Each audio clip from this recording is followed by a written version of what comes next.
in Mark chapter 3 verse 14, the Bible said he called them to be with him so that he might send them. He called them to be with him. So you have to stay with him until you hear, until you see. He is the one who defines your path. He said it's not given to man that walketh to order his steps. And you will notice that when you stay with him and he gives you a vision, he doesn't only give you a vision. There are 4 other things he gives you. After giving you the mandate and the vision, before you go, he will tap you and he will add empowerment. When Moses contacted God in the mountains of Horeb and he was about to leave, God didn't just say go to Pharaoh. God didn't just give a mandate. God gave an empowerment. He said drop your rod. He dropped it. He picked it it became a serpent. He said pick it by the tail. He picked it. The rod of Moses became the rod of God. The mountain where you receive vision is the mountain where you receive empowerment. And so a man who takes off without a vision will be defenseless in the day of battle. And he doesn't just give you empowerment, he also gives you a strategy. He told Moses, as you are going, you will meet your brother Aaron. He said he will be your mouthpiece. Now don't just walk to Pharaoh, go to the elders of Israel and tell them the God of your fathers, the God of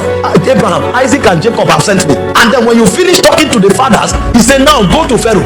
There was strategy, sir. There was roadmap. You are the one who thinks, oh, it's trial and error. There's no trial and error here. Spirits are involved, they will kill you. So when Moses came to Pharaoh, nothing intimidated him. He came with a blueprint. When imagine when Moses said the God of the Hebrews sent me, that was when he discovered they were not looking for definition. Because Pharaoh said, who is your God that I will worship him? Before Moses spoke, they dropped their own rod and it became serpent. Moses now discovered, oh, this is not a class of definition, this is a class of power. And Moses also dropped his own rod. When the rod of Moses swallowed theirs, they now knew that a God indeed sent him. You are running without vision. That's why you have no empowerment. That's why you have no strategy. John the Baptist said, the one that sent me to baptize, the same said unto me. So the guy didn't just come. It was not invention. Others were, before John came, they had what they call ceremonial cleanliness. They sprinkled water on people. If you come from the market, you wash your hand, you wash your head, you wash your feet. John came and was dipping people in water. That's why they called him the Baptist. He was the first person cleansing people by dipping them in water. And when they asked him, who authorized you to do this? He said, the one that sent me. So this strategy came from the mountain of vision. And the reason was clear. The one upon whom the Spirit descends after baptism is the chosen one. So it was a formula to find the Messiah.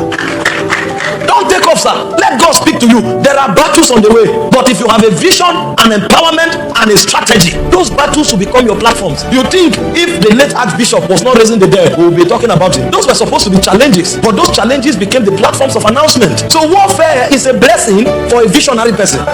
The man who doesn't have vision, empowerment, and strategy is the one to whom warfare is an issue. The one who is empowered, warfare are his platforms. You think the platform of this ministry is this altar? Think again, sir. Anybody can climb here. In the course of this conference, even the choir members stood here. But we hear an apostle called Apostle Charles Osazua. So it's not about this elevated platform. There are people fighting for this elevated platform, but men are standing on spiritual platforms.